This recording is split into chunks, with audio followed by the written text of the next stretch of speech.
Mr. Konzelman, let's start with you. What we have heard asserted in this meeting that there is no pattern of discrimination and censorship against conservative views or against pro-life views.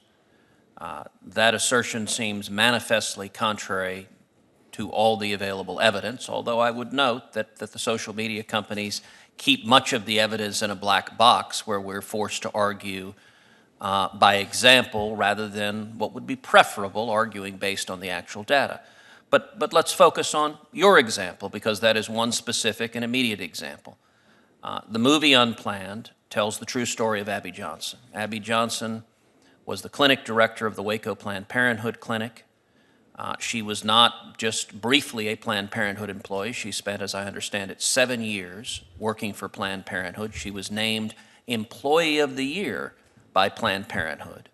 But then, horrified by the practices she saw at Planned Parenthood, by what she saw happen, she left the abortion industry and has become an outspoken pro-life advocate. I will say, when I attended a screening and watched the movie, it was one of the most powerful and moving movies I have ever seen. I thought I was prepared to see the movie, and I was not. As I understand it, virtually every TV network refused to carry trailers for the movie. Blocked you from advertising the movie. Twitter took your page down, an undisputed fact for which Twitter apologized here today. And not only that, but both Abby Johnson and Ashley Brasher, the actress who plays Abby Johnson in the movie, were prevented from following the Twitter page for the movie. Is all of that correct? Am I understanding the facts correctly? Yes, with only the most minor corrections. She was actually the clinic director of Bryan, Texas. Okay. It was 8 years for her whole stint there, from volunteer to clinic director, and I think that's about the only amendments I would make to what you just said. And what were the consequences, in particular, of Google preventing you from advertising? As you noted, Google itself touts that its advertisements are very effective. What consequences did you face from that censorship? Well, given that there's blanket and kind of systematic censorship, social media was where we turned to. We assumed that we would be allowed to engage in a commercial transaction. Having the money to buy advertising, we assumed we'd be able to buy advertising. And even though certain news organizations have treated us with tremendous journalistic respect, there's a psychological mechanism in the mind of a movie ticket buyer. Until they see some paid advertising, they don't really associate that it is a real movie and that it's coming out at a particular date. And you need to try to create somewhere between, estimates go between 8 and 12 impressions.